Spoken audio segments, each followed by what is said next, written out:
Hello and welcome to Platform UK 2025. I'm delighted to be joined by Dame Dawn Childs, the CEO of Pure Datacenters.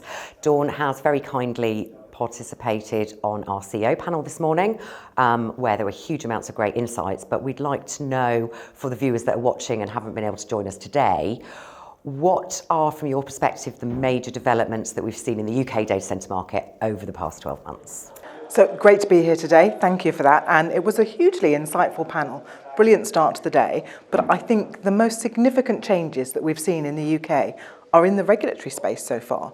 The appetite from the government to be a leader in AI and to really lay the groundwork and to enable planning to become more simple, to get the establishment of us data centres as critical national infrastructure, and also to allow some movement in the grid. So hoping that we can be part of Clean Power 2030 and moving forward in terms of really building out data centre capacity here in the UK. Absolutely. I think it's taken the whole industry by shock. I think I said earlier on, we've had years of benign apathy towards the sector, and all of a sudden it's all systems go and we're supporting it. So I think that probably means great things for the next 12 months to a couple of years. What's your opinion on what's going to happen going forward? So hopefully, yes, it's going to be very busy for the next 12 months, couple of years.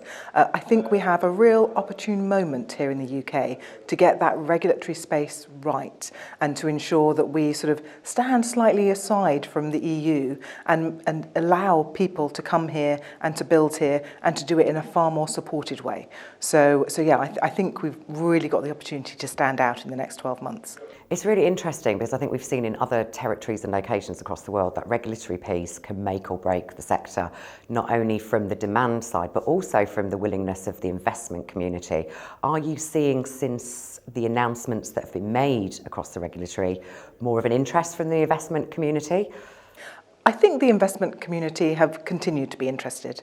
It definitely makes it easier to think through the space here in the UK and to think that it might be suitable for larger AI deployments potentially, rather than looking at perhaps the other regions in the US or the Nordics perhaps, where power's slightly cheaper and it might be slightly easier to navigate.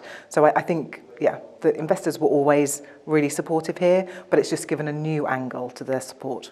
I think it's going to be another really interesting 12 months across the UK. Dawn, thank you so much for joining us today, and thank you for agreeing to be interviewed. My pleasure.